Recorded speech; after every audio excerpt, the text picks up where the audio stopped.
Buenas noches, amigos. Noche mágica, noche de Reyes, con mucha expectación por parte de tantos niños a lo largo y ancho del país.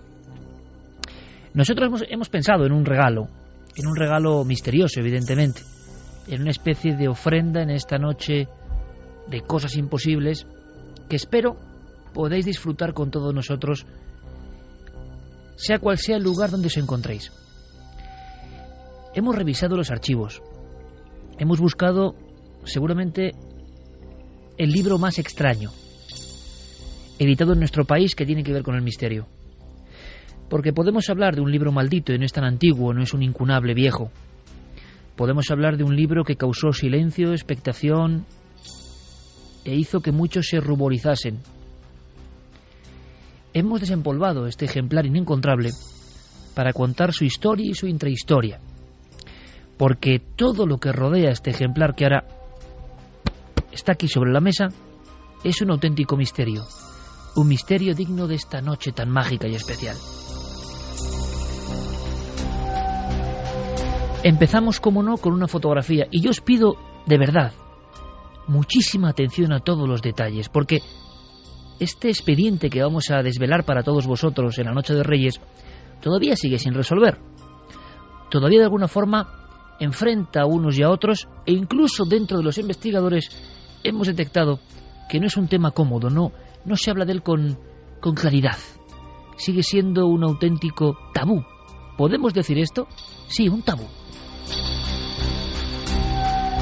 La escena, la fotografía, como siempre. Imaginaos un despacho importantísimo, el más importante quizá a nivel del mundo editorial en castellano.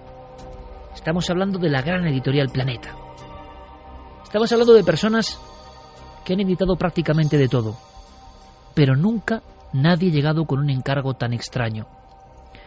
Quien se presenta en la oficina es una persona de amplísimo bagaje intelectual, de historia sufrida, un hombre que ha vivido la guerra civil, un hombre que ha escrito sobre los represaliados, un hombre que ya en los años 80, hablamos del año 1982, se ha convertido un poco en emisario y en figura importante del lado de la República.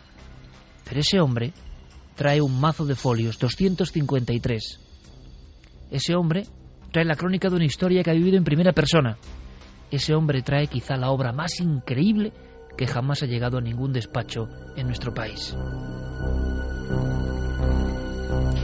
La segunda escena es los editores y el presidente de ese editorial, un hombre que sabe mucho de libros y que ha hecho su gran imperio en torno a los libros, que le miran absolutamente incrédulos y le repiten varias veces: ¿pero estás seguro de lo que cuentas? Él responde: yo lo he vivido.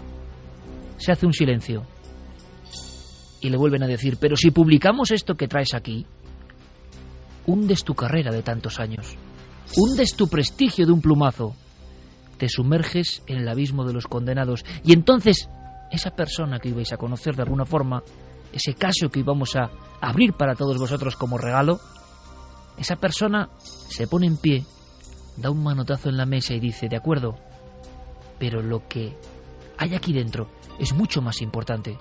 El mensaje de otros mundos tiene que ser contado de una vez por todas.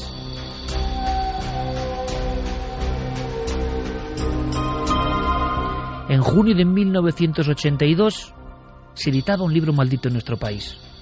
El autor Eduardo Pons Prades. Título: El mensaje de otros mundos. Una cara que parece femenina, azulada, que hoy nos recordaría un poco a las de Avatar, pero hace ya 30 años. Se asoma como desde un umbral desconocido para decirnos algo. Y unas letras nos indican el contenido. Dice así: el testimonio excepcional de una experiencia única. 7 horas a bordo de una nave espacial extraterrestre.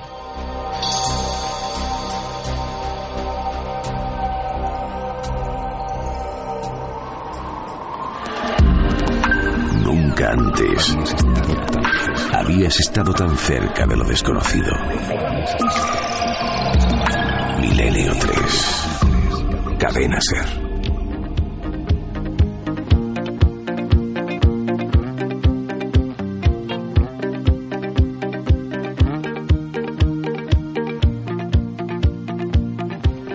vamos a contar esta maravillosa odisea. ¿Es posible? ¿Es absurda? ¿Es alucinatoria? ¿Es una profundísima realidad? ¿Hay un mensaje? ¿Qué mensaje era ese? ¿Qué llevaba Pons Prades en aquel mazo de folios? ¿Por qué tabú? ¿Por qué silencio? ¿Por qué malditismo? Vamos a contarlo todo y vuestra opinión será fundamental. Pero habrá muchísimas más cosas. Santiago Camacho, compañero, feliz año. Feliz año, Iker, buenas noches. Y nos traes una historia, como no podía ser de otra forma, impactante y de última hora, que también, por supuesto, aparte de este regalo del misterio, vamos a disfrutar contigo o a estremecernos contigo. Pues sí, porque como ya sabrán la mayoría de nuestros oyentes, ahora mismo se está promocionando una película que narra las horas que condujeron a la muerte, a la captura y muerte de Bin Laden. Pues bien, es curioso, pero probablemente no haya actualmente ninguno de los militares que participaron en esa operación que pueda verla. Sencillamente porque es posible que el último de ellos muriese hace apenas unos días. Con lo cual se habla de conspiración, se habla de misterios, se habla de cosas que tenéis que conocer esta noche en Milenio 3. Abrimos ya todas las vías de contacto de inmediato. Carmen, buenas noches, feliz año. Buenas madrugadas, Iker, feliz año. Por cierto, vamos a contar con Diego Marañón una de esas historias. Vamos a meternos en un mundo que iremos complementando con historias que se cuentan, que da escalofrío solo mencionar. Aracnofobia. Aracnofobia. Bueno, Diego ya lo anunciaba en las vías, en las redes sociales, ya decía que muchos esta noche se van a ir rascando a la cama porque ¿quién no tiene miedo a esos bichillos de patas largas muchas veces que en todas las casas hay? En todas. Esa aracnofobia que, mira, las caras que estás poniendo, tú hace muchos años la sufrías. Era ver una arañita pequeña y salir corriendo. Se enfrenta a otras cosas y de repente las arañas es un miedo ancestral.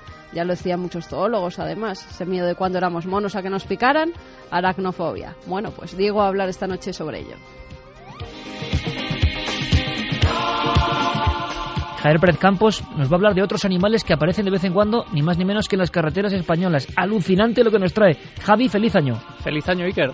Vamos a viajar al verano de 2007, altas horas de la madrugada, subiremos al coche junto a 3 personas y de repente los faros de ese coche iluminan en medio de la carretera un bulto. ¿Qué es ese bulto? Lo descubriremos ahora y cómo marcó a esa familia que sigue recordándolo más de 3 años después. Te hago una propuesta además inversa de alguna forma. El caso es tan raro que yo voy a sacar de mi archivo personal algunas de las cosas más extrañas que se han visto en carretera en España. ¿Te parece? Perfecto.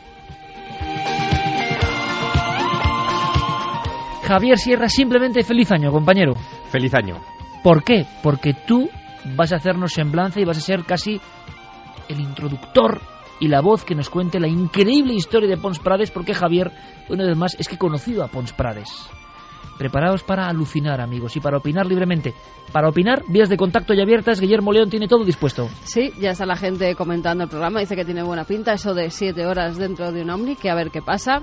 Las vías de contacto, como siempre, Nave del Misterio, en Twitter, en Facebook y en Google+, y también Milenio3 con número, @cadenaser.com. Gracias por todo vuestro apoyo, gracias por el seguimiento que tenemos, por ejemplo, en América, que es increíble. Nos han llegado crónicas de Perú, Ecuador, Argentina, de lo que supone Milenio 3 ya y Cuarto Milenio. Estamos encantados. Desde Montevideo, Uruguay, nos escribe ahora mismo Jorge Umia. Nos saluda y nos felicita el año. Gracias, amigos, porque sabemos del seguimiento. Entonces es muy importante que hoy demos luz y demos altavoz a un caso que por lo menos en España se convirtió en uno de los tabús de la ufología. ¿Por qué? Es muy importante que conozcáis también al personaje, porque no es normal, porque es un caso único. Ni se dio antes ni se ha dado después. Yo no sé qué es. Releyendo la obra de Pons Prades, Obra Maldita, yo creo que algo ocurrió muy gordo, muy especial. Vamos a intentar meternos todos en esta historia de auténtico suspense. Historia única, ya por eso merece mucho la pena. Toda la atención, todos los ojos puestos en un hombre y en una vivencia. Comenzamos con Noel Calero y Fermín Agustín ya preparados. ¡Vamos allá!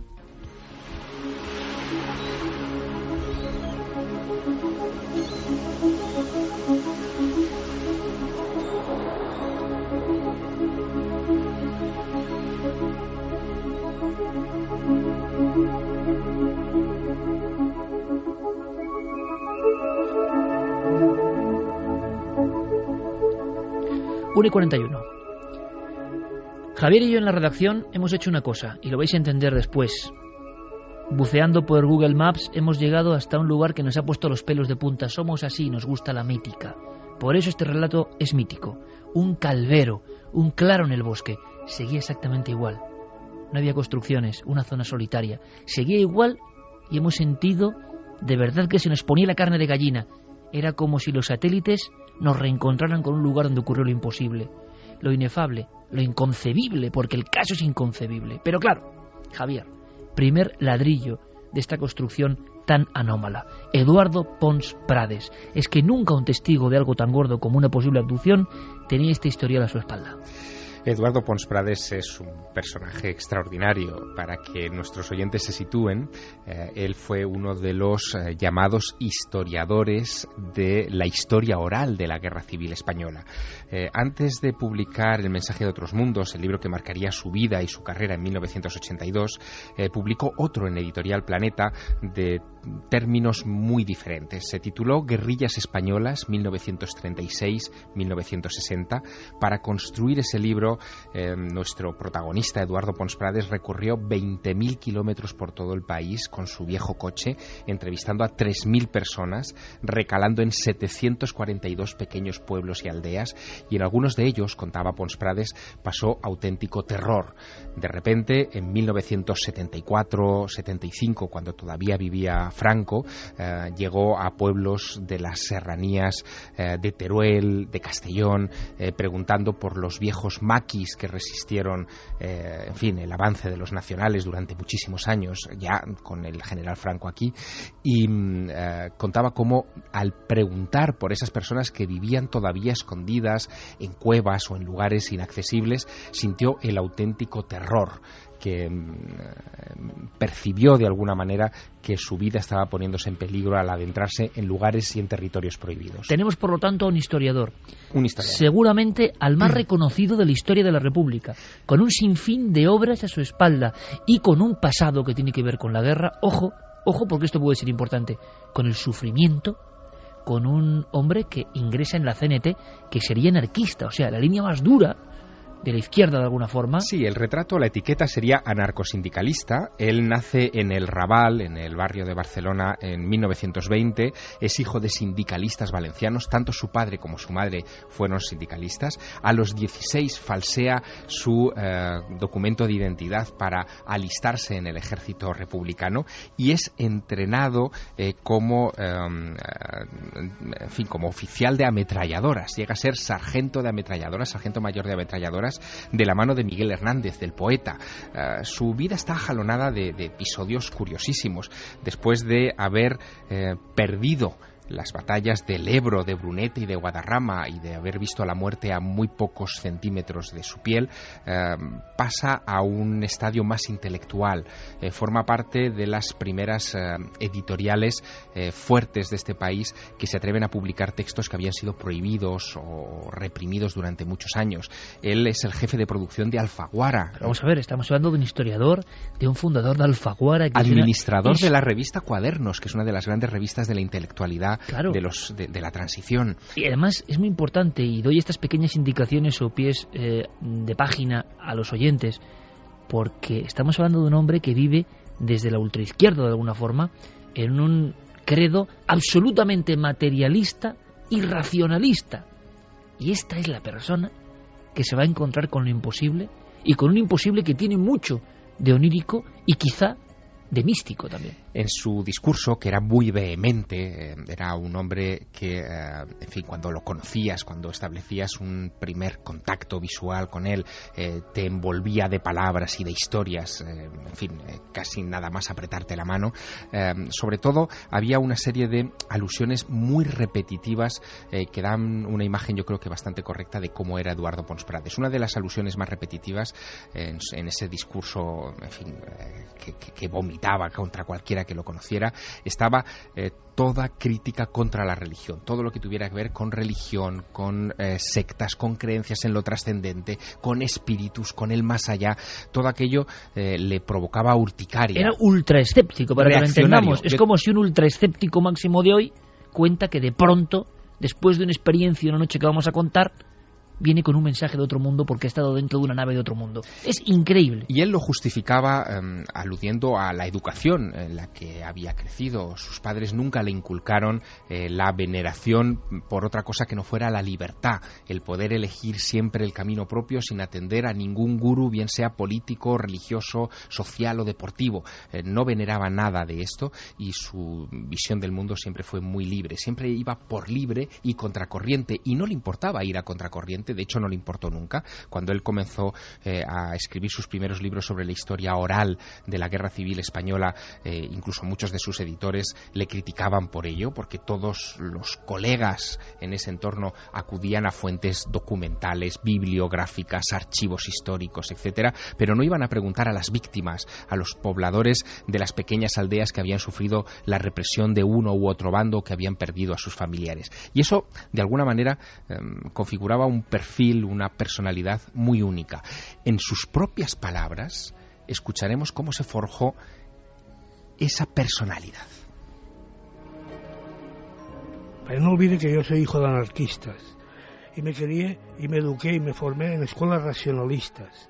No se nos enseñaba a dialogar, a discutir, a convencer, a argumentar, y el trabajo que hago un poco también es con el afán de que todas esas muertes, todos esos sufrimientos, todas esas calamidades, pues al final hayan servido para algo, para que podamos informar a la gente por qué se hizo y por qué puede volver a pasar.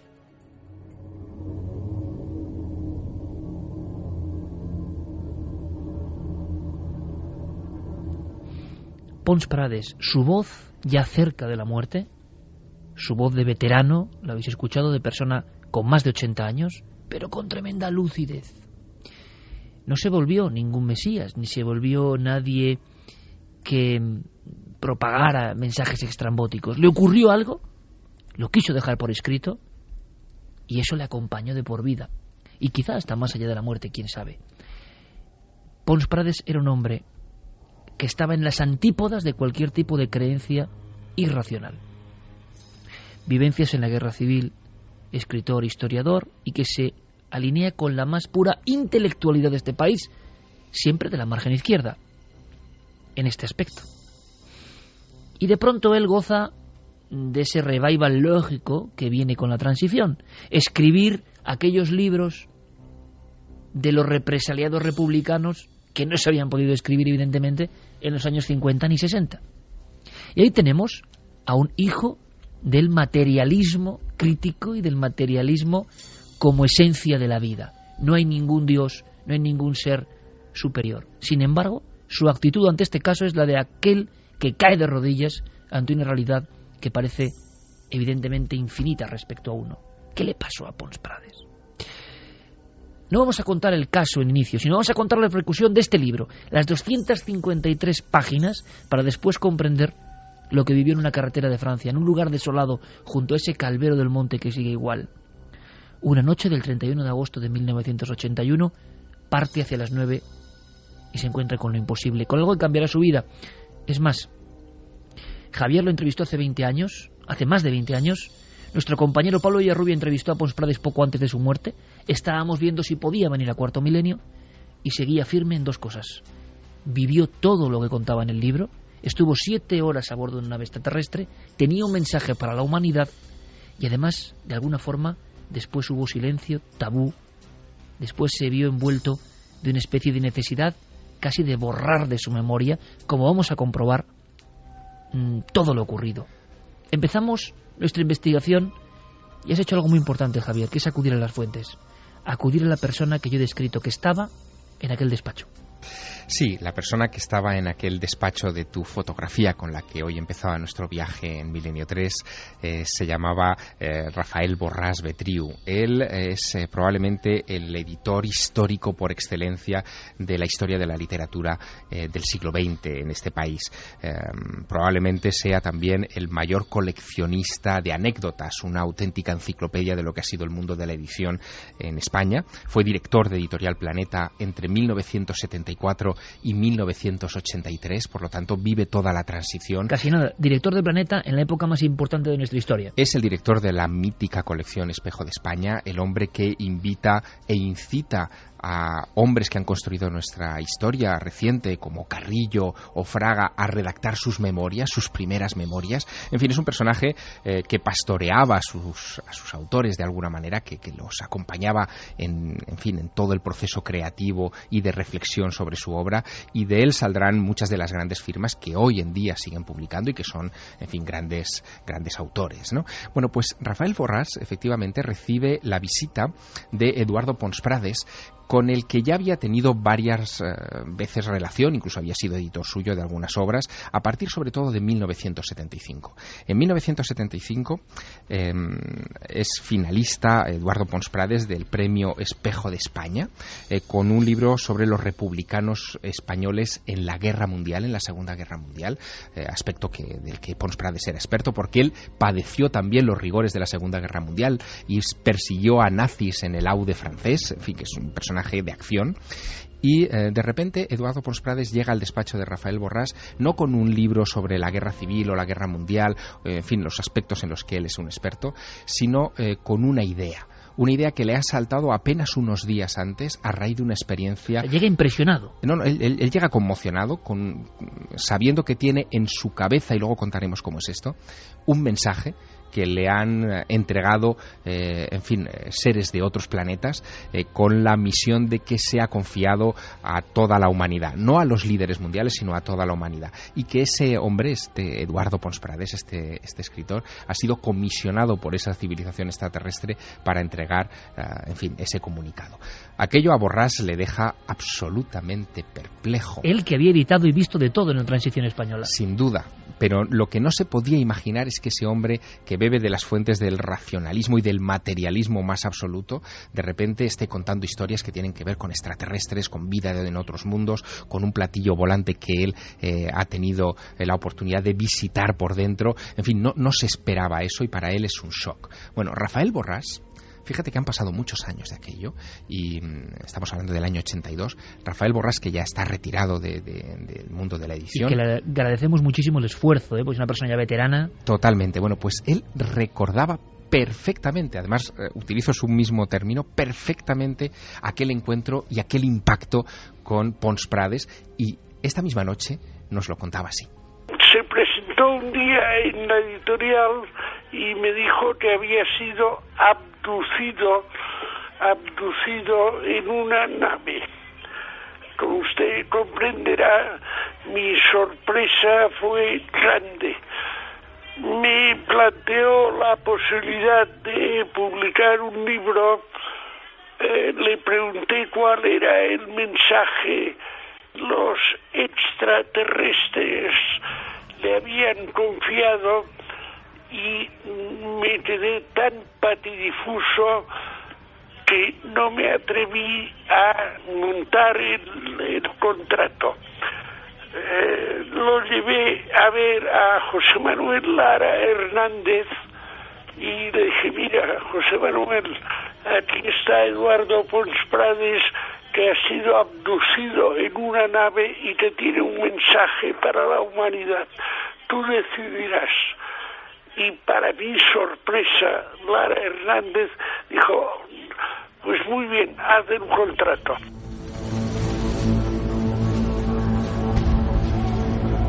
Uno y 55. Vamos de mítica, evidentemente, y vamos con este regalo tan especial. Santiago Camacho se quedaba perplejo, y luego hablaremos. ¿Hay aquí una manipulación cósmica? ¿Hay aquí una especie de conspiración? ¿Se secuestró por parte de autoridades humanas a Pons Prades para que tuviera esto en la cabeza y lo contase? No lo sabemos.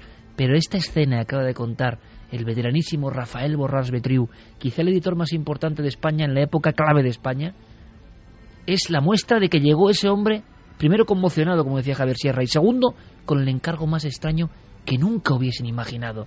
Aquel hombre no venía con un ensayo sobre ovnis, que estaban más o menos de moda. Aquel hombre no venía con un trabajo sobre el espacio. Aquel hombre venía contando su propia experiencia, vivida pocos meses antes.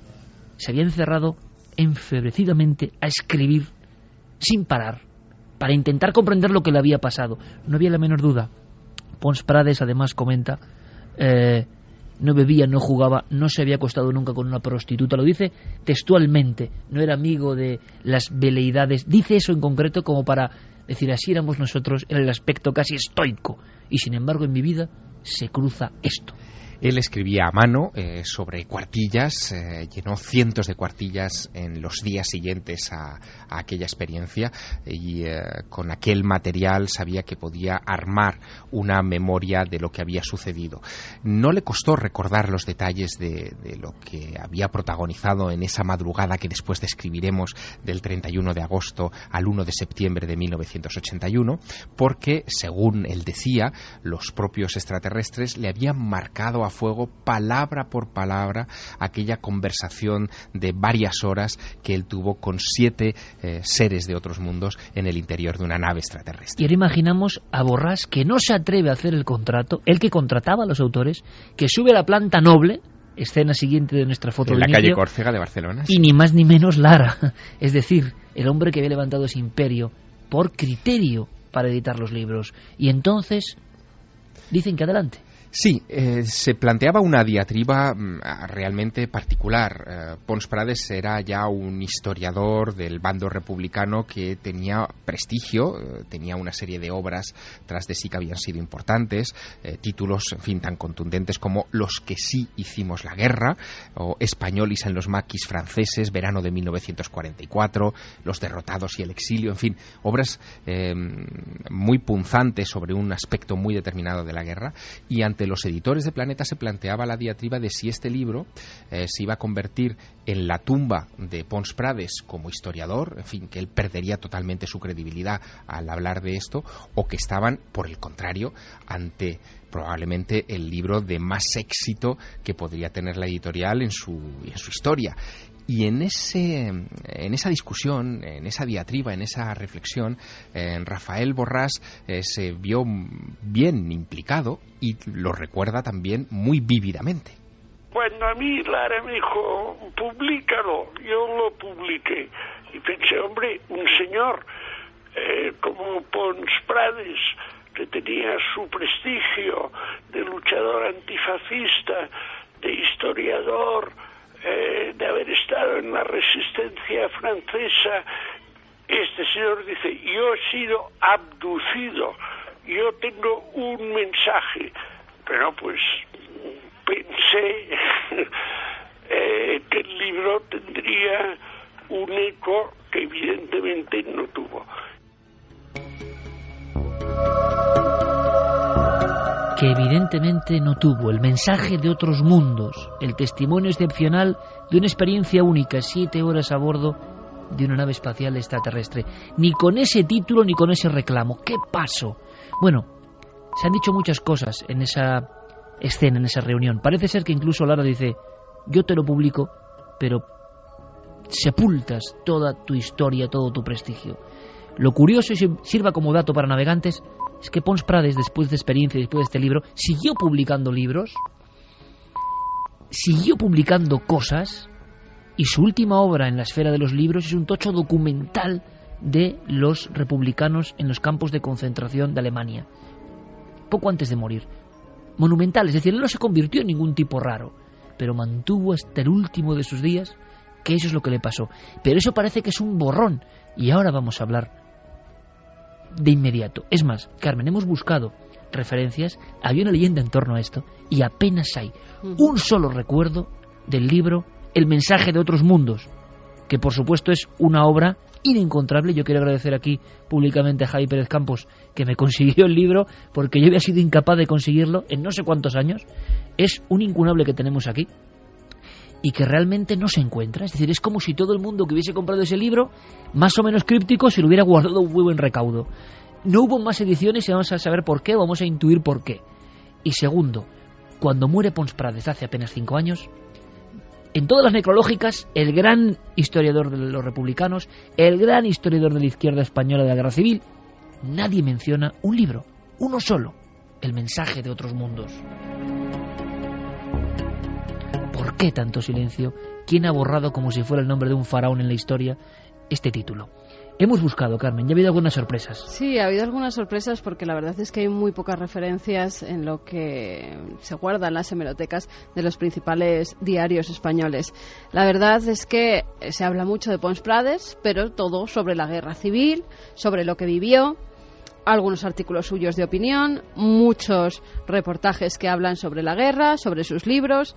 Pero sobre el mensaje de otros mundos, tan solo hay una referencia en el periódico de Cataluña, el 4 de julio de 1982, en la que al parecer en una entrevista que iba sobre otras cosas, aparece la experiencia que tuvo Pons Prades. Y fíjate, cuando empiezan a hablar de ello, el periodista le dice, bueno, pero ¿cómo es eso? Eduardo dice, te lo juro, estuve a bordo del platillo lo menos 7 horas. Se lo hago jurar a Eduardo Pons Prades. Sí, viejo libertario, racionalista, verdadero y circunspecto. Pues sí, estuvo 7 horas. Y después nada sobre nada, cero sobre cero. En el mismo periódico de Cataluña, el 12 de junio, casi un año después, en 1983, se hace referencia a que va a dar una conferencia Eduardo Pons Prades que se llama 7 horas a bordo de una nave extraterrestre. Esa es la referencia que hay. Pero no se dice nada de cuándo se ha publicado el libro, ni presentación, ni críticas, ni nada por el estilo. Nada. Muchos años después, en 1997, en ABC, en la edición de Sevilla, hay artículos de opinión. Uno de ellos es de Manuel Barrios. Un clásico. Bueno, pues Manuel Barrios, al parecer, tenía una amistad de 20 años con Eduardo Pons Prades y hace referencia a su libro. Y dice además que Eduardo Pons Prades, a raíz de publicar el libro al que me referiré más tarde, ha sido marginado por los historiadores de España, demostrándose así que en nuestro viejo solar no se han erradicado aún las prácticas inquisitoriales y cómo el estamento de la llamada cultura oficial tiene la fuerza suficiente para eliminar a quienes, por las razones que sean, sobre todo por difundir experiencias que no entran en sus esquemas, les resultan incómodos.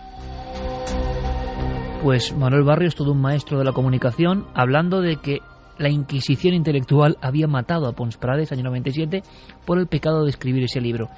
Hay más, Javier. Hubo silencio ya no solo en los intelectuales, que eran una parte, en los audiencia. ¿Por qué uno piensa en este momento, antes de conocer la experiencia? Claro, un historiador escribe esto y tiene dos posibles mercados, entre comillas, dos impactos para la editorial. Nunca ha ocurrido y en ningún otro país del mundo. Primero, los que son seguidores de Pons Prades, y segundo, los que se van a acercar porque Pons Prades cuenta algo maravilloso. Si cabe un tercer grupo, los seguidores del fenómeno ovni extraterrestre y todo lo que conlleva. Y resulta que ninguno de los tres mercados ni se hace cargo del libro, ni le hacen caso, y es más, borran cualquier pista. El asunto es, si cabe, todavía más llamativo porque el libro se publica, como hemos dicho, en la colección Documento de Editorial Planeta. Es una colección muy heterogénea donde Rafael Borrás, con mano certera, combina desde textos puramente políticos o de rabiosa actualidad a ensayos sobre antropología, sobre prehistoria, sobre arte, en fin, sobre cualquier tipo de cosas. Pero unos de los libros más destacados de esa colección son los que tienen que ver precisamente con la temática extraterrestre o ufológica. Estamos en los años 80. En esos años, en esa colección, se publican obras de Andreas Faber-Kaiser, por ejemplo, de Antonio Rivera, por ejemplo, también Fernando Jiménez del Oso. En fin, es una obra que concita a todos los grandes y, por supuesto, de J.J. Benítez, de Juan José Benítez, que es donde él estrena en buena medida el mayor éxito editorial de su historia, que es Caballo de Troya, que saldrá de ese calor, ¿no?, de los libros que él publicaba en ese tiempo. Y llama la atención que un libro que está dentro precisamente de esa línea, en fin, no tenga ni siquiera reseñas en las revistas especializadas que en ese momento eran muy, digamos, populares, ¿no? Y abundantes en críticas del libro. Porque había un gran mercado. Sí, 1982 es el último año de publicación de Mundo Desconocido, por ejemplo, que es la revista que dirige Andreas Faber-Kaiser. Es el año en el que se está publicando Karma 7, que es la revista decana de estos temas desde el año 72 en España, pero que tampoco le presta atención a este personaje.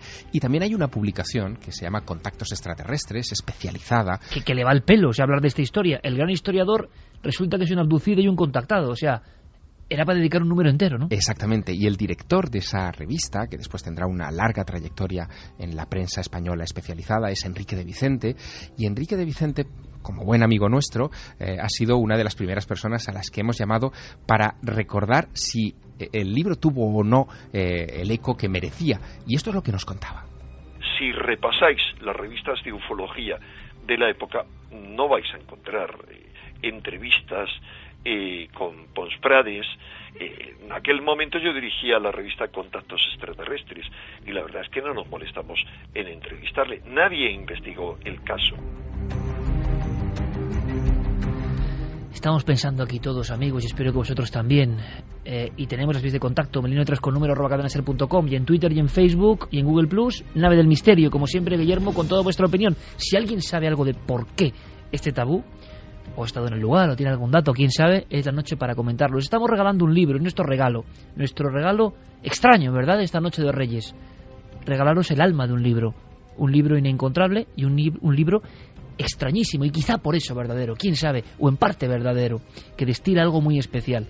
La historia que lo rodea, ya lo veis, llena de enigmas. Un poco más. Pablo Villarrubia, yo le encargo la misión de aproximarse a este mundo de Pons Prades, a este historiador que rompió todos los esquemas, que fue demasiado quizá adelantado a su tiempo, porque ¿qué mensaje era ese?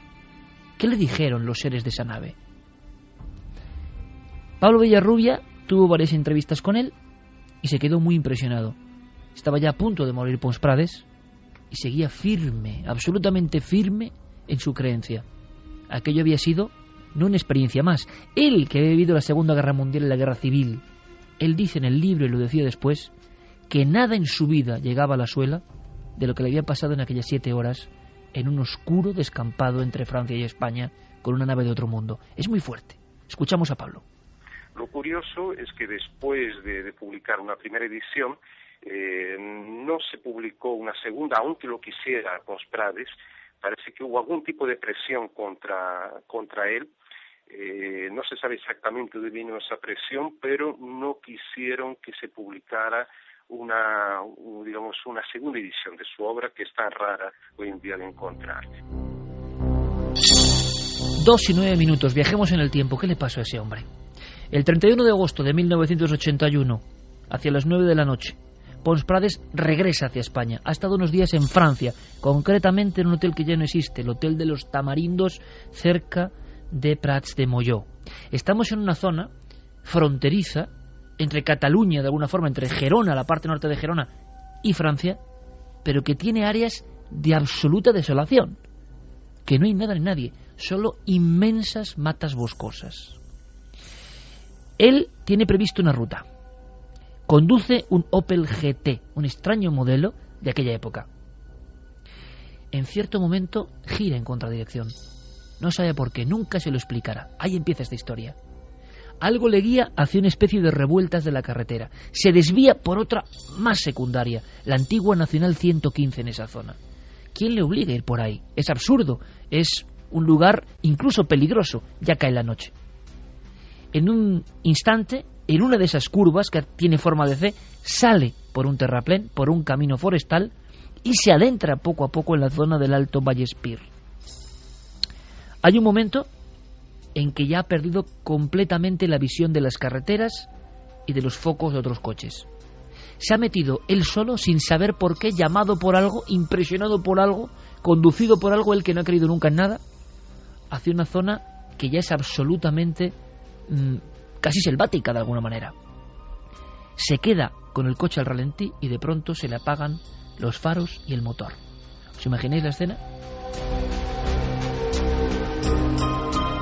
Pons Prades, el historiador, dentro de su pequeño Opel, y no parece preocupado. Es más, sale a caminar, como si alguien le llamase, y camina unos 150 metros en dirección bosque adentro. Él no intuye en ese instante que hay un calvero, un claro del bosque al otro lado. Regresa al coche. Reflexiona, ¿qué está pasando? ¿Qué está ocurriendo? Vuelve a salir, ya es noche cerrada, y camina en solitario. Entonces, según cuenta en su mensaje de otros mundos, en el lateral izquierdo, el bosque se ilumina. Algo aparece. Hay alguien al otro lado que le está esperando. Y tendríamos la primera escena, Javier. La primera sensación de que Pons Prades se va a encontrar con algo que está predeterminado, que algo le ha guiado hasta un punto que nada tiene que ver con su ruta. Y él lo dejó por escrito. La sensación que da al leer casi 30 años después El mensaje de otros mundos es que en ese instante que tú acabas de describir, la mente de Pons Prades sintonizó en otra frecuencia, porque él, apoyado en el motor de su coche, con este vehículo detenido, en lugar de experimentar miedo o terror o preocupación siquiera, de repente comienza a sentir curiosidad. Levanta los ojos al cielo, es una noche estrellada maravillosa, en la zona no hay ninguna luz cercana, no hay viviendas, no hay iluminación de carreteras, no hay absolutamente nada, y se pregunta si está solo en el universo. Y es en ese instante cuando decide caminar por esa vereda no asfaltada que recorrerá días después de la experiencia, y se dio cuenta incluso que había un cartel bien grande a la entrada del camino que decía entrada prohibida. Sin embargo, él pasó todo aquello por alto y se deja como llevar. Él tiene la sensación de que le está llamando a algo que no sabe lo que es. De repente observa cómo detrás de los árboles surge una luz que es tornasolada, que parece un pequeño arco iris que emite todo tipo de brillos a través de la vegetación, y decide internarse camino hacia la luz sin sentir miedo. Él lo atribuye en ese momento, porque en su libro están todas esas reflexiones íntimas, él lo atribuye a su educación libertaria. Él cree que ha crecido en un sistema educativo donde no se le ha inculcado miedo hacia nada ni hacia nadie, y por lo tanto lo que se le ha inculcado es todo lo contrario, es curiosidad y tratar de resolver las cosas con tus propios sentidos.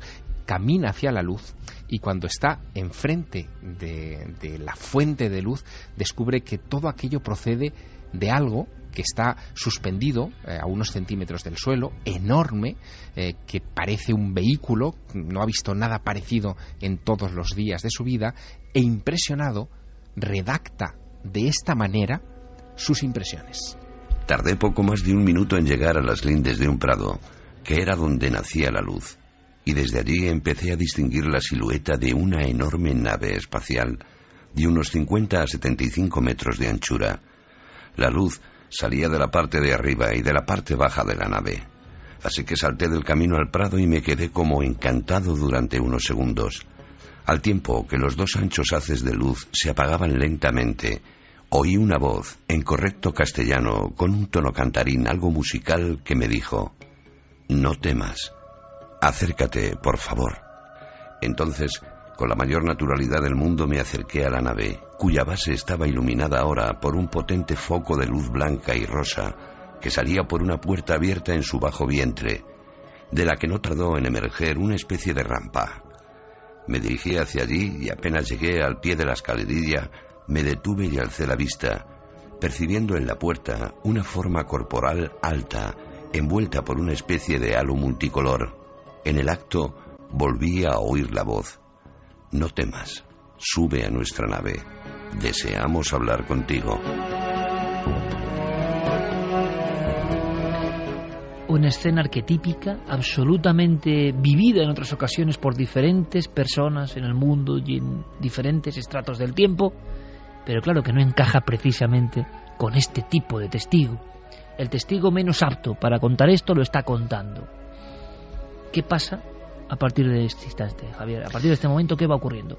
Él lo que describe en las páginas de su libro es que le está esperando al final de esa rampa una persona, la identifica con un varón que está como cubierto por un halo extraño, también multicolor, como si lo protegiera de algo, y ese varón le invita a que recorra esa rampa y entre con él en el interior de la nave. Le dice que la nave se llama Luz del Cosmos. Aquí ya va a empezar sí, lo más increíble, lo más alucinante, elementos incluso naif. Sí, absolutamente. Pero hay quien piensa, y esto es muy interesante, que todo lo que esté viendo esa persona, sea de origen extraterrestre o terrestre, es como un teatro, como una ilusión, como una interpretación que le impregna profundamente, que marca su vida y que luego él lo va a contar. Y lo va a contar de esta forma. Sí, él lo cuenta, en fin, de una manera muy curiosa, porque entremezcla sus impresiones con sus propias creencias, con su propio credo, en fin, de anarcosindicalista. Hay muchas cosas que le dicen los extraterrestres que coinciden con su ideario y de hecho le sirven en las páginas del Mensaje de Otros Mundos para reforzar algunas de las doctrinas que él quiere transmitir a sus lectores. Pero lo curioso es que en esas primeras páginas de la obra da una serie de detalles que son, en fin, bastante arquetípicos, bastante llamativos, y otros que, sin embargo, se alejan por completo de las clásicas descripciones de encuentros cercanos. Lo primero que llama la atención son los nombres que ese guía que le ha salido a recibir le da a las cosas, ¿no? Le suben a la nave.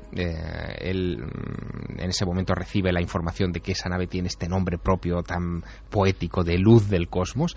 Le introducen en una gran sala que él describe como de unos 7 u 8 metros de profundidad, con una gran pantalla al fondo llena de luces de colores y con una especie de consola delante parecida a los controles de la radio, en fin, que él conocía por ser frecuente en los medios de comunicación. Y luego hay alguna cosa muy curiosa, Javier, en lo que describe, una mezcla rarísima, porque hay algunas cosas que yo he leído que se parecen a los modernos iPad de alguna forma, una especie de pantallas que surgen o que manejan casi táctilmente, bueno, que sorprenden al año 81. Sí, lo que también llama inmediatamente la atención es que ese hombre que le ha salido a recibir no está solo en el interior del vehículo. Hay dentro otros 3 hombres más, es decir, serían 4 hombres y 3 mujeres que inmediatamente se arremolinan en torno a él y le empiezan a preguntar cosas y a intercambiar con él impresiones. Lo primero que le recalcan es que ha sido elegido para ser el depositario de un mensaje y le piden que elija si quiere recibir ese mensaje o no. Pons Prades, viendo que tiene la oportunidad de su vida, de vivir una aventura que se sale por completo de los cauces de lo normal, acepta esa invitación. Le dicen que ese procedimiento puede tener algunos riesgos para su salud, pero que, que no tiene que pensar y decidirlo en conciencia. Él se reafirma en esa postura y le colocan entonces, eso es lo que dice Pons Prades, una especie de casco con una visera delante de los ojos, a través del cual empezarán a proyectarle una secuencia de imágenes y de informaciones de lo más peculiar. Es como si le estuvieran grabando algo. Él siente la impresión de que le están grabando un mensaje codificado que después tendrá que desgranar poco a poco en su casa cuando toda aquella experiencia haya pasado. Y es curioso porque antes de que le coloquen el casco, el primer impulso que tiene es un impulso casi gracioso que cuenta en estas páginas, es el de pedirles un minuto para regresar al coche, tomar su cuaderno de notas y su bolígrafo para apuntar ese mensaje que le quieren dar los extraterrestres. Pero bueno, no es necesario, le dicen esas 7 figuras que están a su alrededor, y que todo aquello se va a realizar por un procedimiento que ni se imagina. Y comienza ahí una conversación. Son preguntas y respuestas donde a Pons Prades se le permite formular sus inquietudes sobre una serie de temas que él desgranará. Son casi todos de carácter social. No hay preguntas científicas, no hay preguntas sobre la habitabilidad de otros planetas, no hay preguntas sobre los sistemas de propulsión de la nave. Son, como te digo, preguntas de cómo son las familias, cómo viven los extraterrestres en otros mundos, cómo reclutan a los tripulantes de ese tipo de naves que parecen sembradoras de vida en todo el universo. Y en función de eso se establece un diálogo que él va desgranando poco a poco, casi como si fuera una novela. Es el más atípico de todos sus libros, en unos términos que se parecen mucho a esto que vamos a escuchar. Me gustaría saber de dónde venís. Si hay muchos planetas habitados además del vuestro, ¿cómo tenéis organizadas vuestras vidas? Y sobre todo, ¿cómo habéis conseguido vencer a la muerte y otras cosas que ya iré recordando? Si te refieres al último planeta que hemos visitado antes de llegar a la Tierra, te diremos que era el verde brillante, llamado así porque en él abundan los ríos y los lagos. Nosotros procedemos de planetas distintos. 4 somos del planeta blanco marfil, 2 son de violeta flor, y el otro es precisamente de verde brillante. Y es muy posible que ninguno de nosotros vuelva a pisar nunca más su planeta natal. Aunque sí hay razones para ello, podemos estar en comunicación con ellos en cualquier momento y por varios medios. Entonces, ¿no veréis más a vuestras familias? Las familias, según las entendéis vosotros, no existen en nuestros mundos. Nosotros vivimos en régimen comunitario a escala interplanetaria, lo que significa que cuando nacemos pasamos a formar parte de la comunidad a la que pertenecen nuestros progenitores, hasta que nuestras vivencias nos llevan a otros lugares, pero sin estar ligados a nadie en concreto y a todos a la vez. ¿Comprendes?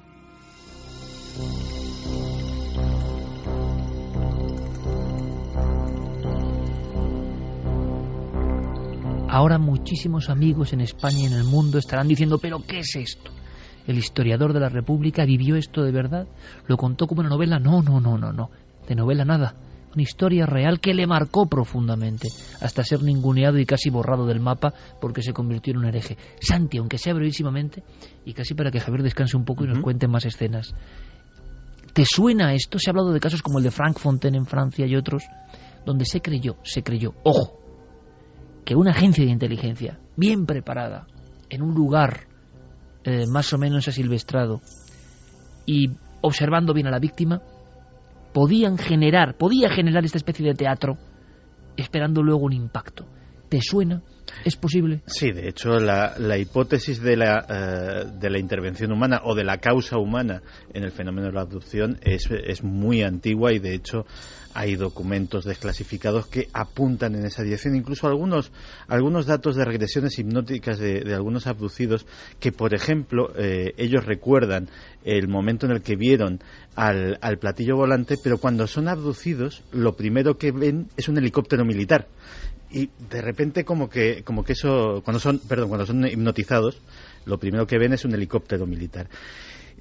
Un teatro así, digámoslo así, con un platillo volante falso, unos extraterrestres, es imposible de montar. Lo que sí es posible es implantar ese recuerdo en alguien. A través de drogas, a través de hipnosis, y plantas una falsa memoria. Secuestrar a alguien y generarle esa expectación. Sí, eso, o sea, la implantación de falsas memorias es algo que se hace, o sea, se ha hecho y es técnicamente posible. Que sea este el caso, yo no me voy a decantar en absoluto. Es de lo más raro que has sido en tu vida, ¿no? Lo que estamos contando. Es rarísimo y las consecuencias son lógicas. Es decir, el vacío por los dos lados, digámoslo así, es muy lógico. Por un lado, yo creo que sí que debió de haber presiones para que ese libro no volviera a ser publicado jamás, porque realmente estamos hablando del referente historiográfico de la izquierda republicana. Es decir, estaban quedando desprestigiada por Prades, dejaba cojos multitud de argumentos que han sido objetos arrojadizos en el debate ideológico de este país hasta hoy mismo. Pero es que, por otro lado, el que no apareciera en las revistas especializadas o en nuestros medios más afines es que, jolín, venía del otro lado, era sospechoso. ¿Y si nos está tomando el pelo? ¿Y si dentro de un año se descuelga y dice, bueno, todo esto lo monté pues para hacer yo qué sé? Entonces podía haber ese recelo y se quedó pues entre dos fuegos. Se quedó en tierra de nadie. La jugada, amigos, es muy rara, porque un historiador del prestigio de Pons Prades, en el ámbito tan sensible, la guerra civil y la parte republicana, desembarcar con esto es inaudito, y manteniendo siempre que lo vivió. Luego escucharemos a nuestros oyentes, porque imagino que esto es demasiado. O sea, esto es absolutamente hoy en día increíble. Era increíble en el 81 y hoy es más. Por eso para mí tiene ese valor, porque él lo dejó por escrito. Y él decía, en una reflexión, en ese momento de los discursos y de diálogos incomprensibles en ocasiones, él está con esa visera observando esas imágenes. ¿Qué le está pasando? Bueno, Pons Prades, escuchando estos seres, dice en la página 75 de este extrañísimo mensaje de otros mundos, me preguntaba cómo no había sido capaz, mucho antes, de detectar tanta falta de autenticidad desde siempre en la Tierra, en torno a la existencia de sus pobladores. No existía una sola parcela de la vida terrenal donde no apareciese lo ficticio, lo inauténtico, la doblez, el engaño, la autosatisfacción más ridícula. En fin, que nos iba a ser muy difícil reconquistar señas de identidad que el ser humano de la Tierra debe haber perdido hace ya muchísimo tiempo. Es como si el viejo historiador se da cuenta en ese diálogo con quien sea de la deriva casi apocalíptica del ser humano, porque hay un poco de todo eso. El mensaje que vienen a contarle estos quienes sean no difiere mucho de otros mensajes de otras personas no tan importantes como Pons Prades, que es el camino inexorable hacia la destrucción. Lo lógico sería pensar que Pons Prades inventó esta historia como metáfora. De alguna manera era una forma de decirnos a los humanos que íbamos por mal camino, que nuestra civilización estaba siendo profundamente insolidaria, o que está siendo profundamente insolidaria, y que camina hacia una catástrofe. Y que para subrayar esas palabras y que llegara a más gente, que fuera escuchada, y más en ese ambiente de los años 80, donde todo el tema vinculado con la búsqueda de inteligencias extraterrestres atrapaba la atención de miles de personas, mucho más probablemente que los que se interesaban por la mera historia bélica de nuestro país, se acercaran a ese libro y recibieran el mensaje más allá de la forma. Pero hay muchos detalles en esta historia que lo descartan, sobre todo el hecho de que Pons Prades en los años siguientes siguiera manteniendo a capa y espada que esa era la experiencia más importante de su vida.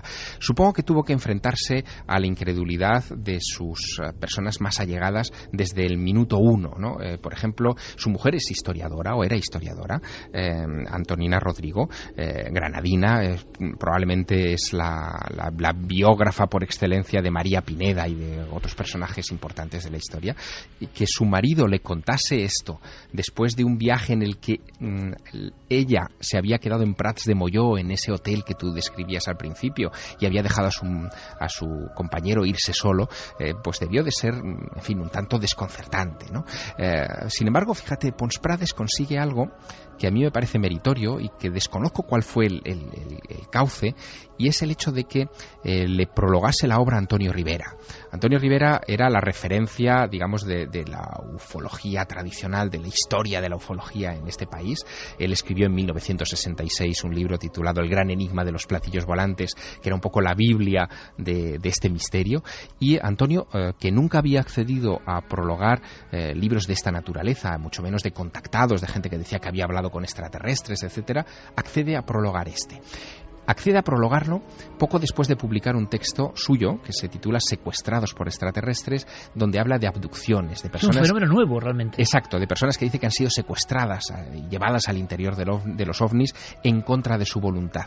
Donde explica Rivera que el prototipo de abducido es una persona joven, de capacidad intelectual, pero fundamentalmente joven, como si les interesaran a esos alienígenas especímenes fuertes.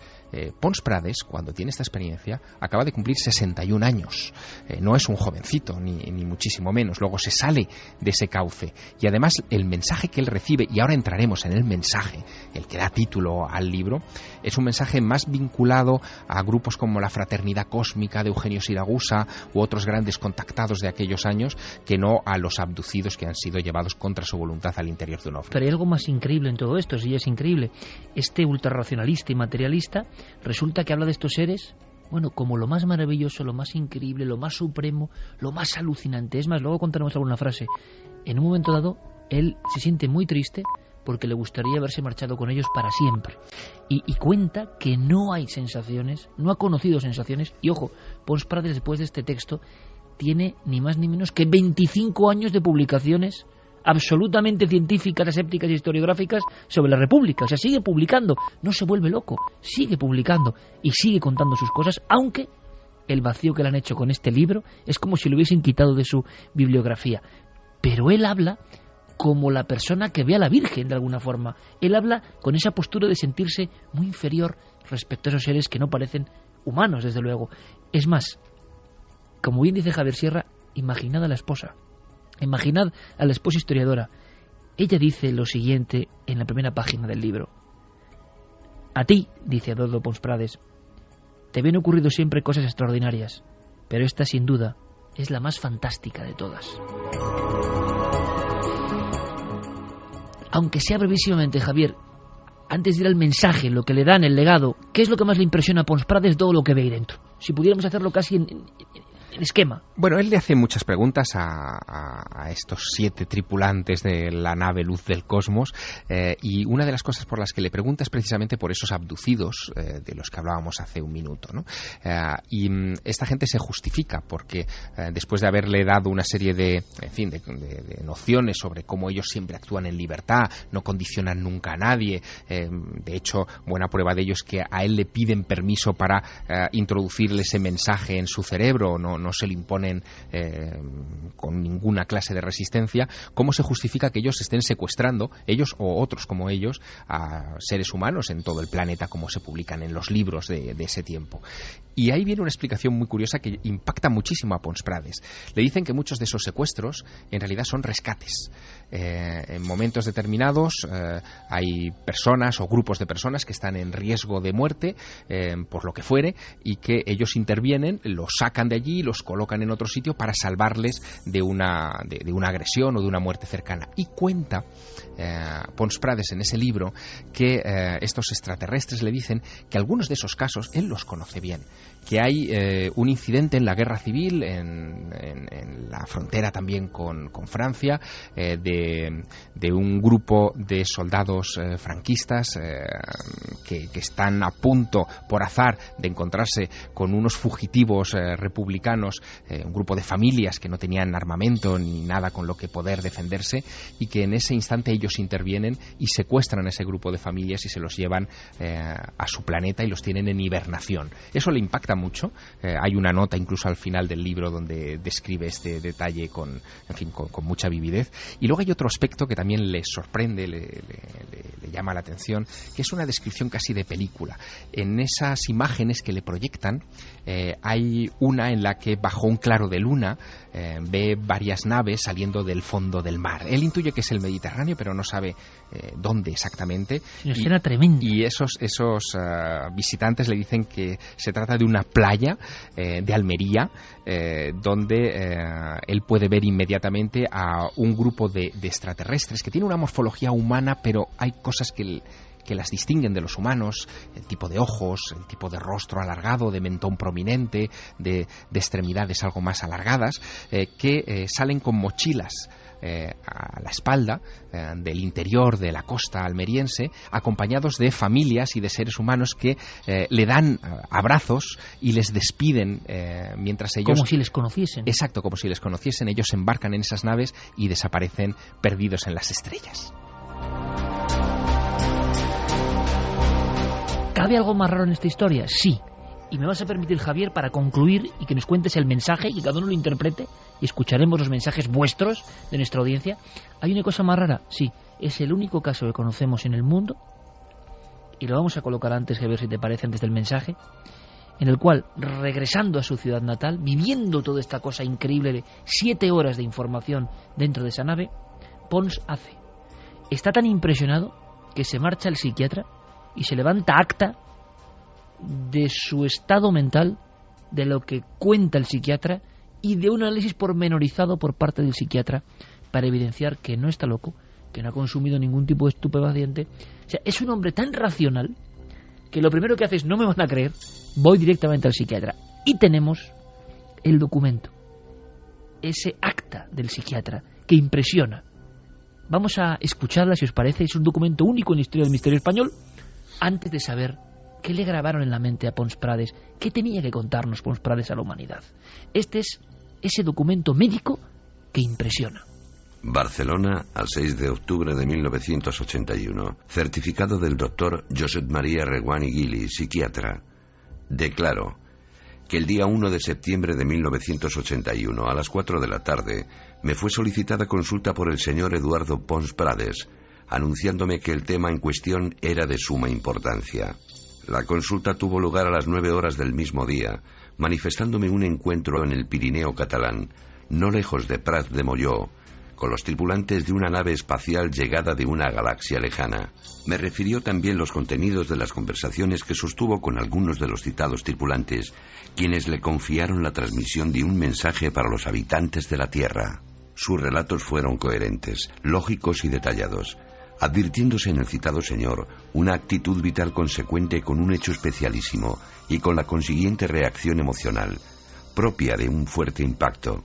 Según se desprende de la entrevista realizada, el abajo firmante fue la primera persona que tuvo contacto con el escritor Pons Prades después de los hechos, o sea, de su contacto con los extraterrestres. Transcurridas unas 20 horas de relación relatada, el señor no presentaba ningún síntoma o síndrome psicopatológico catalogable en entidad nosológica del orden universalmente aceptado. Su actitud, comportamiento, orientación autopsíquica y alopsíquica, tiempo espacial y la relación interpersonal eran normales en una situación de fuerte emoción. Ningún signo hacía pensar en un origen patológico de sus vivencias. Le indiqué la posibilidad de una impregnación diurna de contenidos oníricos que no aceptó, razonándolo coherentemente.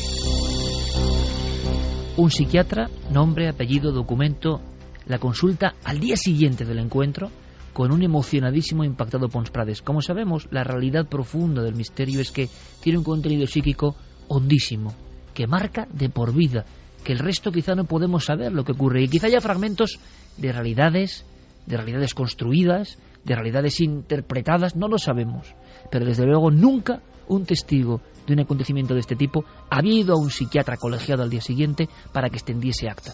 La acabáis de escuchar. ¿Qué nos queda de esta historia, de este regalo de Reyes tan especial de Milenio 3? El mensaje. ¿Cuál es el mensaje, Javier? El mensaje tenía que ver con la situación que el mundo estaba viviendo justo en aquellos días de 1981. En aquel momento era presidente de los Estados Unidos Ronald Reagan, y se estaba poniendo en marcha lo que se conoció como Iniciativa de Defensa Estratégica o Guerra de las Galaxias.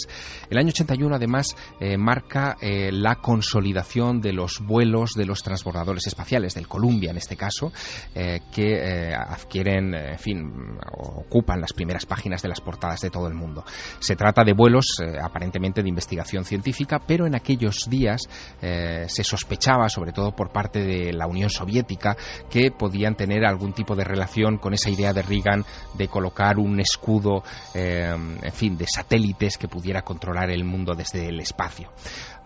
Aquello parece que es lo que despierta la alarma de estos supuestos extraterrestres, y por esa razón se ponen en contacto con Pons Prades para advertirle. En realidad le dan un ultimátum. El mensaje tiene que ver con que si perseveran en enviar naves humanas al espacio con fines armamentísticos, ellos intervendrán.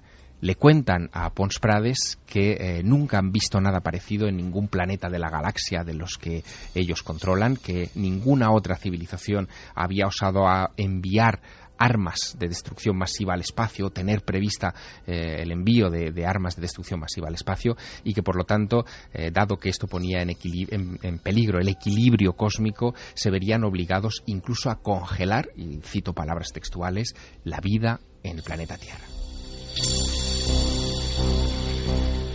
Página final de esta historia. Dice Pons Prades al acabar el documento: una vez allí, frente a las rampas, se fueron alineando, se cogieron de la mano y se quedaron inmóviles como estatuas, mirándome fijamente. Al pasar ante ellos, yo también fui mirándolos uno a uno a los ojos, y estoy seguro de que ellos se dieron cuenta de que con mi mirada yo les daba las gracias desde lo más hondo de mí mismo. Noté que en sus miradas se reflejó como en ningún momento una bondad inmensa, intraducible. Tanto me impresionó que estuve a punto de dar media vuelta, volverme a sentar y seguir charlando con ellos hasta el final de mis días. Todo esto fueron ideas, sensaciones fugaces provocadas por la inminencia de nuestra separación. Por eso, al llegar a la altura de mi introductora en la nave, mis últimas palabras se volvieron a teñir, a pesar mío, de tristeza. ¿Volveremos a vernos? Es muy posible.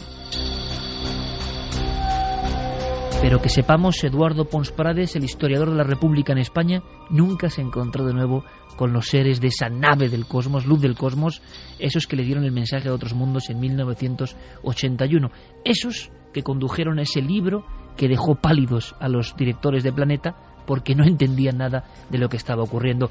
Y a las 2:40 entenderá nuestro público algo de lo que hemos contado, en el sentido de, vaya historia. Dice, si no es cierta, está muy bien contada, evidentemente. Pero claro, es que Pons Prades, no solo a Javier Sierra, en el 2006, poco antes de morir, a Pablo Villarrubia, le siguió diciendo, con absoluta autoridad, con ese carácter que hemos visto en su voz, que nada de lo que ha vivido y es mucho lo que ha vivido este guerrillero y luego historiador, se parece, tiene que ver, es comparable a esas 7 horas, quizá dentro de una nave de otro mundo.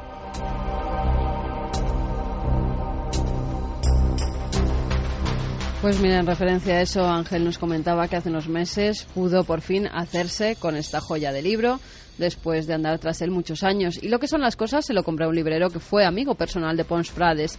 Me comentó que esas Eduardo cosas que pasan, ¿no? no hablaba mucho del tema, pero que siempre le dijo que todo lo que le pasó fue real. Siempre guardaré este libro con mucho cariño. Muchas gracias por este magnífico regalo de Reyes que nos habéis dado. Eso es la música de Omnis y se me ponen los pelos de punta de emoción. Gracias y feliz año. Pablo Ébola nos dice: a mí los extraterrestres me dicen eso de no temas, sube a nuestra nave que deseamos hablar contigo y me falta tiempo para correr. Sí, yo estoy con él, ¿eh? Febo Apolo dice: no nos engañemos, le metieron morfina en vena, le subieron a un coche y lo llevaron a una sala de interrogatorios. La droga y la imaginación hicieron su parte. Lo otro es como lo contó la víctima, depositario de un mensaje. Igual vas a decir lo que yo te diga. Eso es lo que le... Bueno, pero es muy interesante, es una visión hiperracionalista sobre lo que le ha pasado a un racionalista. Curioso que el propio racionalista no reflexionara ni contemplara esa posibilidad. Porque el convencimiento era total, ¿eh? Sí, esa es la parte que más choca de esta historia, porque a mí me cuesta creerlo. Es decir, sí, a todos nos cuesta creerlo, evidentemente. Es un caso que me cuesta creer. Se sale en muchos aspectos de los parámetros tradicionales y ese apunte que da el psiquiatra al final de su informe, ¿no será que usted lo ha soñado despierto? En fin, es algo que sigue planeando como la gran duda en torno a este caso. Nos dice también Rafa Campos: si existen los extraterrestres, ¿no creéis que hace tiempo que están entre nosotros y que tienen algún tipo de pacto con los que de verdad gobiernan el mundo en la sombra? Manuel Rodríguez: quizá el mensaje que le dieron no gustaba a algunas personas influyentes o seres extraterrestres de otro bando en la lucha que se cree que se está llevando a cabo para controlar a la humanidad, ya sea para guiarla o destruirla. Alberto, de la CNT, anarcosindicalista, periodista y además con el valor de contar su encuentro con lo imposible, lo tuvo todo para que los poderes del sistema lo releguen al olvido. Menos mal que hay siempre otra gente que habla de ello y le da vida. Eso sois vosotros y nosotros al otro lado. Un abrazo. Desde luego, gracias, otro abrazo para ti. Feliz año. Eduardo Pons Prades me parece un tipo valiente. Eso desde luego, ¿eh? Hay que ser muy valiente porque, ojo, y podéis intervenir en cualquier momento, aquí el historiador que escribe y que vive de sus libros y que es historiador y que vive de sus cosas sabe muy bien que Lara y los editores de Planeta le están aconsejando: te vas a cavar tu propia tumba. Y uno no es tonto, ¿eh? Uno enseguida reacciona: te vas a cavar tu propia tumba. Y él dice, repito y vuelvo a la primera escena, da un manotazo y dice: pero lo que me han contado, lo que hay aquí, es mucho más importante que todo eso. A lo que voy es al profundo convencimiento de un hecho que parece que traumatiza, otras ¿no? personas también que tienen que ver con el misterio. Antonio Rivera, por ejemplo, publicando Ni caballos ni troyanos, también se equivocó y se lo dijeron y aún así quiso publicarlo. Con lo cual hay gente que se le mete en la cabeza que tiene que publicar algo y al final se salen con la suya, a pesar de que pueden perder toda credibilidad, como ha pasado en muchas ocasiones. Sí, pero ninguna con esta singularidad, ¿no? Porque, bueno, también es verdad que en algunos casos por disputas podía haber autores que quedaban mal con otros y demás, pero eran disputas terrenales. En este caso, lo que contaba Pons Prades era para marcarlo de por vida como una persona, ya sabemos lo que es esto, hay que poner en su lugar, de nulo crédito, para siempre. Y que Pons Prades, cuando tiene esta experiencia, también está trabajando en el Diario de Barcelona en esa época, es decir, él ejerce el periodismo activo en una redacción. El llegar a una redacción como la de cualquier periódico, con una historia así y defenderla contra capa y espada delante de sus compañeros de trabajo, también tuvo que ser una situación bastante dura. También tendríamos que conocer la situación, ¿no?, de Pons Prades, la situación económica, la situación a nivel de libros, si vendía mucho, si no vendía mucho. No sé si eso se puede saber a través de la editorial Planeta de algo, para ver por qué. Además, en una época en la que estaban en pleno auge con los la ovnis, duda de repente si intentó hacer algo. Exactamente. Pues es una de las opciones a nivel de ser todos detectives de esta historia, ¿no? Yo me he preguntado eso mismo además también. Y dices, bueno, fue un salto mortal a decir, bueno, me la juego.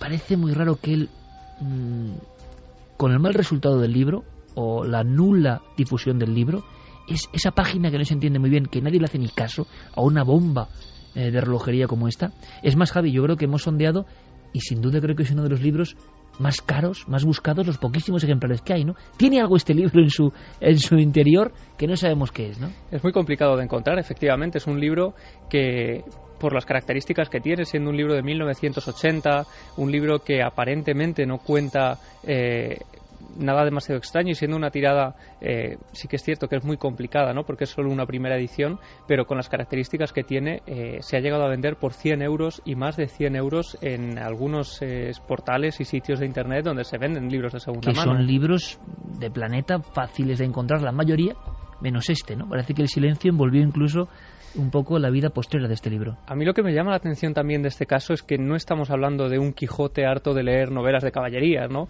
Parece que Pons Prades, hasta la fecha del encuentro, no había leído nada de ovnis, no conocía apenas historias, libros de ese mundo, y es a partir del encuentro cuando empieza a absorber todo lo que cae en sus manos para de alguna forma intentar dar respuesta a lo que él ha vivido. Hay que dar esa duda, ¿no? Yo creo que muy práctica y muy interesante, que era como ¿no? trabajador en los medios de comunicación, él tenía que estar al tanto de lo que estaba pasando en cuestión de ovnis. Era muy escéptico, por lo que parece. Sí, era muy escéptico, pero algo tenía que haber leído. Si trabajaba en un medio de comunicación, eran noticias que casi se daban a diario, con lo cual es muy extraño que no leyera absolutamente nada de esa literatura que en la época estaba en pleno auge. Lo que pasa es que dentro del periódico incluso era una literatura muy política, ¿no? Una prensa de la época. Pero que como eran periodista te tiene que interesar políticas, todo, ¿no? aunque no te Situémoslo de dediques todas a maneras esto. también en el plano meramente temporal, ¿no? Esto sucede en septiembre, digamos, finales de agosto, primeros de septiembre de 1981, y en junio del 82, es decir, menos de un año después,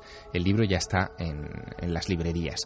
Pons Prades escribe un libro también con sus memorias, yo creo que un poco precipitadas. Es decir, sí que hay una serie de conversaciones que se detallan. Es un libro como vomitado, pero también, exactamente, ¿no? O sea, como aturullado, como si estuviera escrito en escritura automática. Absolutamente. Y además le añade una serie de elementos como muy a borbotones, ¿no? Son noticias que coge de aquí y de allá, recortes de prensa, chistes incluso, hay viñetas sacadas de los periódicos de aquel tiempo, portadas de cómics, en fin, es un batiburrillo extraño con el que él trata de digerir lo que le ha pasado. Es más, hay una bibliografía al final del libro con una serie de referencias a clásicos del fenómeno ovni, y se ve que el hombre los ha leído, probablemente no los ha digerido, y todo eso lo ha ido encajando de alguna manera en su experiencia. Yo no sé lo que pudo haber pasado, si él tuvo un vislumbre extraño, si quizá la clave está en esa frase que tú has leído antes de su esposa, que dice, oye, a ti te pasan cosas insólitas, pero como esta ninguna. ¿Qué significa que le pasaban cosas insólitas? Es decir, tenía una predisposición a lo extraño alrededor de su vida, magnificó esto. Lo raro es que luego a mí me extraña, hay que ver, yo tengo en mi casa el libro de Pons Prades, el último libro. Es un libro impresionante, el libro de los españoles en los campos de concentración, un libro de pura historia, con centenares de páginas y anexos y notas. Es decir, un tipo que con 80 y pico años hace esa literatura es un tipo que está perfectamente mentalmente. Es decir, fue una treta de alguna manera, como aquí vislumbrábamos. Bueno, pues para subirse al carro de algo, desde luego, si es así, salió muy mal, porque el resultado fue nefasto. Últimas opiniones. Pedro Cabrera dice, creo que es lo que comenta Santiago Camacho, recuerdos implantados. La doctora Carla Turner, abducida, hablaba en sus conferencias de que se estaba descubriendo que había unos recuerdos implantados en los abducidos para enmascarar otras vivencias. Álvaro dice, pues es casi más preocupante que lo haya podido hacer el ser humano, siempre maquinando acciones extrañas. Cancela Freire, suena un poco rara la historia por el hecho de que el mensaje que le dan está muy acorde con sus propias ideas. También. Marian Hernando, ¿por qué no le entrevistaría ni siquiera las revistas especializadas en el tema OVNI? Qué cosa más extraña. A mí me extraña también eso, porque lo noticiable es eso, ¿no? Que una persona tan alejada cuente esta historia. José Ramón López dice, algo muy grande tuvo que ser porque una persona de su edad, después de tanto tiempo y sabiendo que llega a su fin, siga afirmando lo que vivió. Elkin, extraterrestres que le dan a un intelectual español un mensaje para toda la humanidad, suena a operativo gubernamental para quitarse de en medio a un personaje incómodo. Rubén Sánchez García, ¿cómo tapan las pisadas sobre estos temas los que mueven los hilos?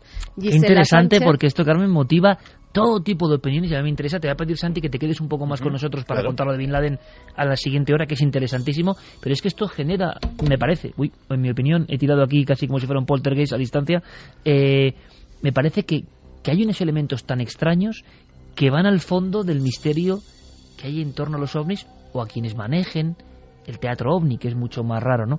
Yo leyendo el inicio del libro y viendo las fotos, por ejemplo, él vuelve... Hay una cosa que no hemos contado, ya seguimos con los mensajes. Fijaos qué impresionante. En mi opinión, yo creo que hay muchas cosas evidentemente implantadas o recordadas o reestructuradas, porque esa comunidad, lo que cuentan de la familia, que no hay lazos familiares, no hay creencias, parece que no hay dioses, parecen la utopía de un comunista, ultra crédulo en sus postulados. Parece que lo que haya dentro del teatro ovni da una serie de mensajes sabiendo que luego van a ser reinterpretados. Saben muy bien lo que hacen, si es que lo hace alguien ajeno. Y si es alguien terrestre también lo sabe muy bien. Porque desde luego, si uno lee las primeras páginas, lo que es el encuentro, sabe que están esas letras escritas bajo un influjo de una emoción terrible. Una emoción que, yo me atrevo a decirlo, trabajando hace más de 20 años en los medios de comunicación, sabemos muy bien cuando la emoción de un testigo es real y cuando es imposición por parte de quien sea, cuando es un poco de impostura, cuando es algo forzado y cuando alguien equivocado o no habla con la verdad de lo que cree. Ahora, ¿hasta qué punto esa ida por el camino forestal, esa visión de la luz, y a partir de qué momento entramos ya? Si a alguien le ha pasado algo muy fuerte, ¿hasta qué punto empieza su cerebro a trabajar? ¿Y es verdad lo que está viviendo o lo está fantaseando? Yo voy a una cosa. Hace poco Pablo ha encontrado, junto con Pepe Ortiz y José Luis Hermida, dos fantásticos investigadores del sur, han encontrado algo impresionante. Es el caso de Ceferina Vargas. Se parece un poco a esta historia. Yo he vuelto a ver las expresiones de esa mujer que vive en una aldea absolutamente remota, que puede ser parecido al lugar donde le pasa esto a Pons Prades. Es que yo ayer estaba oyendo a esa mujer en mi despacho, en el documento grabado por Pablo. Javier, se te ponen, y lo digo a la audiencia, los pelos de punta. Año 79, el día de la corte, en la Serranía de la Cena. Y lo que ve al principio es idéntico a lo que cuenta Pons Prades, la forma de destellar una especie de espejo tornasolado que aparece en una mujer que no tiene ningún tipo de apego a estos temas. Luego aparecen dos seres muy parecidos. Ella se desvanece, ella pierde el conocimiento, y el terror tremendo de que se despierta de nuevo en ese camino vecinal. No hay nadie ni nadie, los seres ya no están. Es idéntico. Es decir, hay cosas muy raras, un psiquismo muy profundo en todo esto que ocurre. Yo solo digo que las escenas, y tal y como lo escribe Pons Prades, es alguien que lo escribe bajo el influjo de estar impresionado de verdad por algo. No hay ninguna duda de que lo que cuenta en ese libro es su verdad. Que sea la verdad es otra cosa, pero desde luego es su verdad. Y te digo esto porque hay un pequeño detalle significativo en toda esta historia. Yo me encontré con Eduardo Pons Prades el 30 de agosto de 1989, es decir, 8 años después de la experiencia, casi exactos. Y vas a responder sin que te diga nada lo que te iba a preguntar, ya verás. Claro, y lo que me contó en aquella conversación me impactó, pero sobre todo lo que me impactó fue el último detalle. Al despedirse de la conversación me dijo, bueno, he hablado contigo justo antes de salir de viaje otra vez a Prats de Molló, a toda la zona donde tuvieron lugar los hechos, porque desde 1981, cada año en esa fecha, yo viajo a ese calvero donde tuve el encuentro con la nave Luz del Cosmos. 12:54 y un poco de telepatía en Milenio 3, porque es lo que le iba a preguntar a Javier. Es impresionante cuando se despide el historiador, el que puede haber inventado o no todo lo que queramos ver con la visión de ahora, volvió cada año hasta su muerte a ese lugar, al calvero que sigue igual y que hemos visto hoy en los dígitos de alguna forma, en los píxeles de Google. Hemos planeado, Javier y yo, hoy en la redacción sobre él. Ahí sigue ese calvero humilde, esa especie de claro en el bosque, rodeado de miles, de cientos de miles de árboles, en un lugar que parece selvático todavía en el Pirineo entre Gerona y Francia. Ese hombre vuelve. Hay algo muy fuerte ahí. Yo no sé si lo que cuenta es verdad o no. Quizás es una verdad tan verdad porque es increíble que la creamos como verdad. Pero a eso voy. Una cosa es recrear, una cosa es hacer algo con un cometido oculto, una cosa es crear algo queriendo tener unos beneficios, sean cuales sean, y otra cosa es lo que se hace bajo el influjo de la emoción, que es muy difícil de disimular. Yo creo en eso. Puedo estar equivocado. Trabajo con las emociones. Y yo sé cuando alguien nos pone los pelos de punta porque, equivocado o no, está contando algo bajo ese shock. Las letras del inicio de este libro están bajo ese shock. Claro, luego lo siguiente es que es como muy increíble, ¿no? Una confederación galáctica. Y también es curioso, yo no sé qué pensáis, ese mensaje parece muy similar a lo que han recibido muchos contactados en el mundo, ¿no? Es decir, nada extraordinariamente intelectual, ¿no? Parece una versión actualizada de la famosa película de Robert Wise, Ultimátum a la Tierra. Sí, algo muy raro. Muy básico. Muy básico, que está en muchos contactados, en muchos mensajes vinculados a supuestos extraterrestres, pero que Pons Prades lo que hace es actualizarlo, vincularlo al proyecto Guerra de las Galaxias de los Estados Unidos y recordarnos una advertencia que jamás se consumó, evidentemente. Curiosamente, hay un dato de los presuntos extraterrestres que se ha podido confirmar pues muchos años después. Y es que no andaban tan descaminados. El propósito original de todo el proyecto Lanzadera Espacial era sobre todo militar. Sí, señor. Hasta el punto de que la bodega de carga, que es lo que más destaca en las lanzaderas espaciales, se diseñó para que tuviera las medidas exactas para que cupiese prácticamente con milímetros de diferencia un satélite espía de los estándares de los Estados Unidos de la época.